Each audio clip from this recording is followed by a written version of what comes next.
From the News Channel 5 Network, this is OpenLine.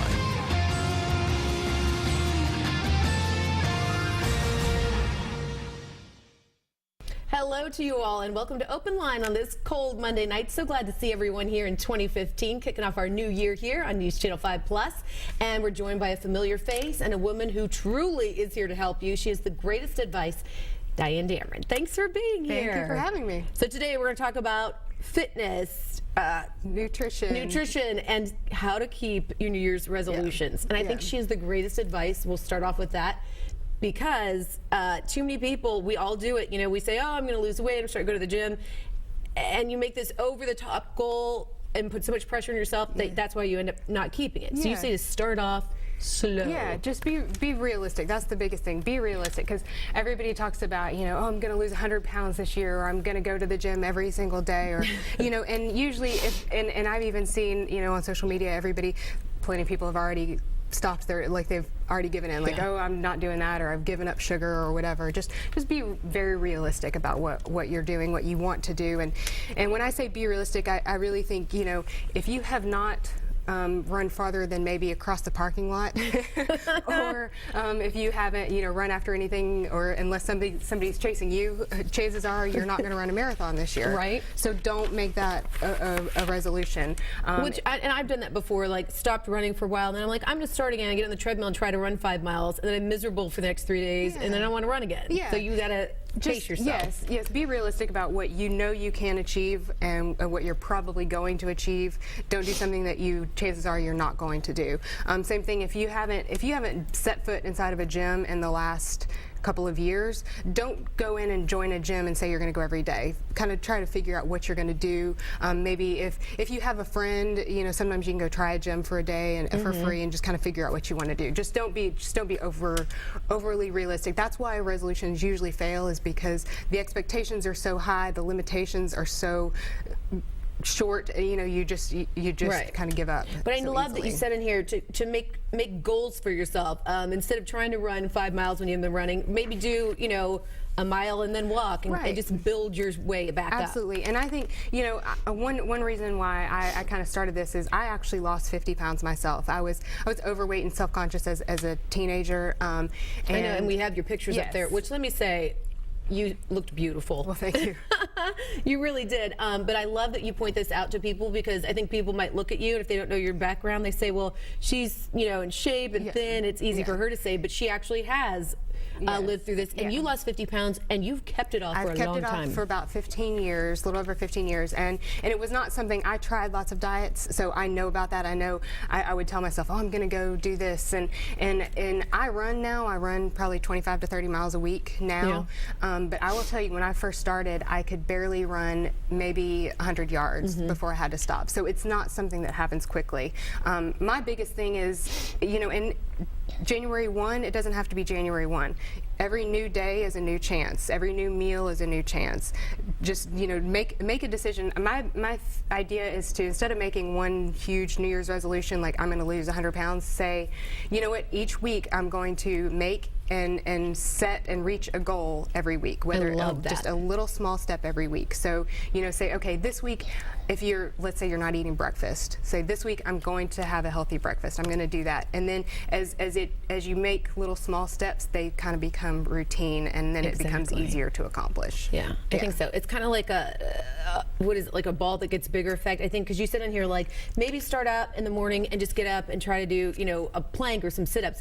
But I know for sure, if you start doing that and then you start feeling a difference or feeling stronger, then you, on your own, you're going to start adding on to it. You're like, this is great. I'm going to go for more. Chances are you're not going to get up an hour early and go to the gym if you're not doing that right now. So I say, you know, get up 10 minutes. Just set your alarm 10 minutes early. Get up without even doing anything. Just roll out of bed, and on the floor beside your bed, just do a few things for 10 minutes. And honestly, the more you get physically fit, the better you will sleep. So taking away that 10 minutes of sleep, you'll make up for it, because you'll get that deeper sleep while you're sleeping. Which we know rest is a huge part of staying in shape and staying healthy. Yes.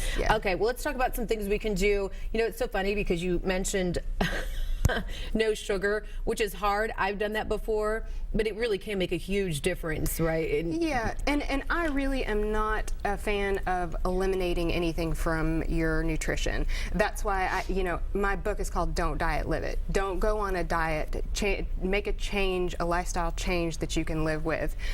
Whether, if you go on a diet, let's say you eliminate a huge food group, whether it's going vegan or going gluten-free or doing Atkins or, anything where you eliminate a large portion of a food group of any kind, you're going to probably lose weight initially, but it's all going to come back because you're going to go to a birthday party, or you're going to go to a wedding, or you're going to have some type of event where you want to have that, and then you think, oh well, now I've done it, and it just goes. It's a trigger. Right. So I say, just make small changes that you can kind of keep up with on a week to week basis. And really, I don't think you should ever eliminate a whole food, anything from your nutrition. Just say eliminate. The biggest thing that you should really eliminate or limit is processed foods. Yes. Sugar is okay as long as it's natural sugars from produce, things like that. And if you're going to add a sweetener of some kind, try to go the natural, non-processed, whether it's honey or maple syrup or agave, something like that. That's not the processed refined sugars. Yeah. I think a lot of people don't realize what's really in processed food and how much food is processed. I mean, it's really hard to find things, I think, that are really pure and clean because there's so much stuff added into food that doesn't even need to be there. And even if let's say you're not ready to make a change yet, and when you go to sit down and eat every meal, think about, before you eat, be mindful of what you're doing. Think about, like you just said, we don't really know. So think about it. Look at your plate before you eat and think, where did this come from? Think about how it got to you. If you know exactly where it came from, I always say the least amount of process from the earth to your body, the better. So whether it walked, grew, swam on the earth, that's the best that it can be. But if you're opening something from a package and you have no idea, like there's so many components to it, or if you turn the package over and it says ingredients that you have no idea what they are, much less can you say them. Right.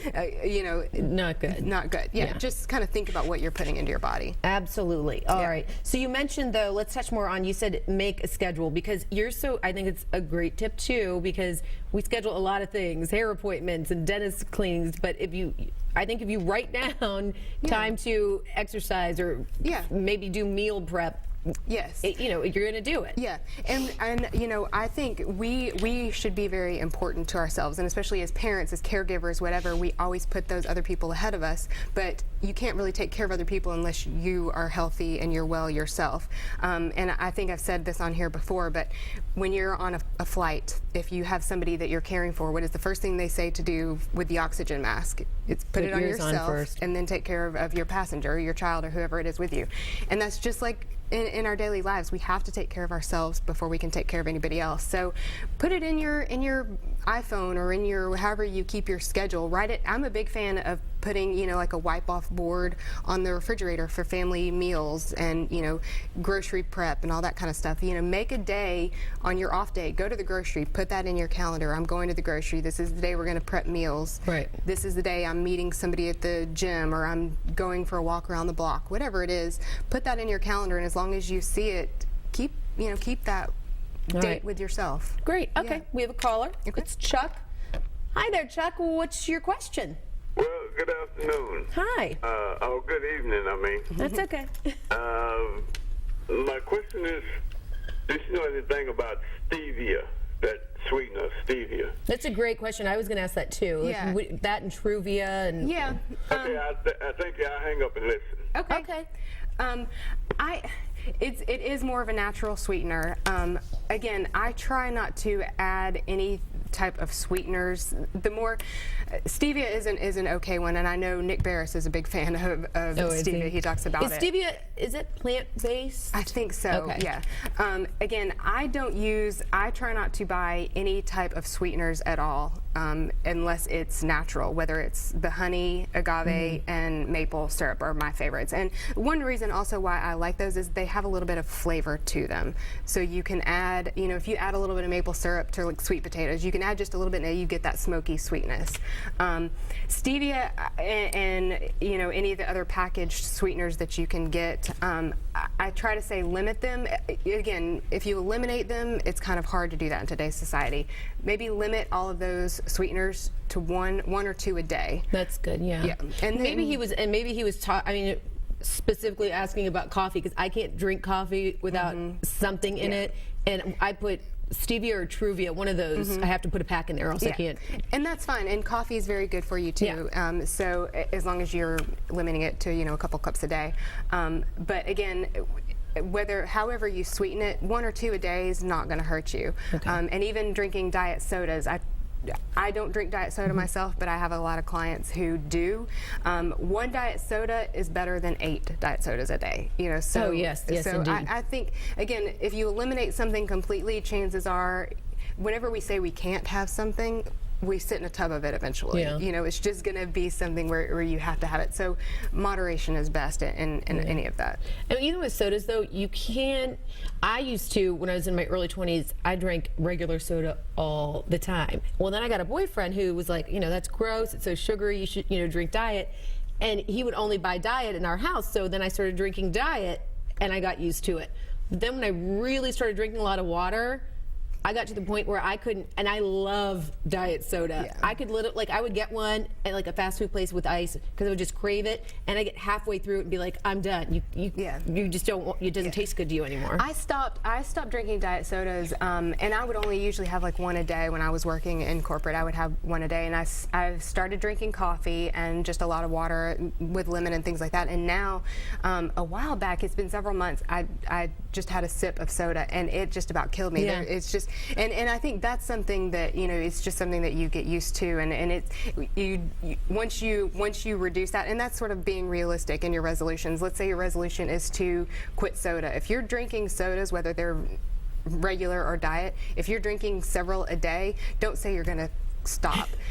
Cut back, you know, each week maybe cut back a little bit. Instead of having 4, have 3, and then once you're okay with 3, then have 2. You know, just cut back a little bit. Don't cold turkey something, because that's miserable too. Then you go through major caffeine withdrawal, and there's more chances that if you have you're going to have a bad day. If you have a bad day, you're more likely to throw in the towel and say, go all in. Just, absolutely. You know, baby steps are better. Then you're on the phone with Domino's, order the pizza. Okay, we have another caller waiting, and we're going to get to you right after this quick break. We'll be right back.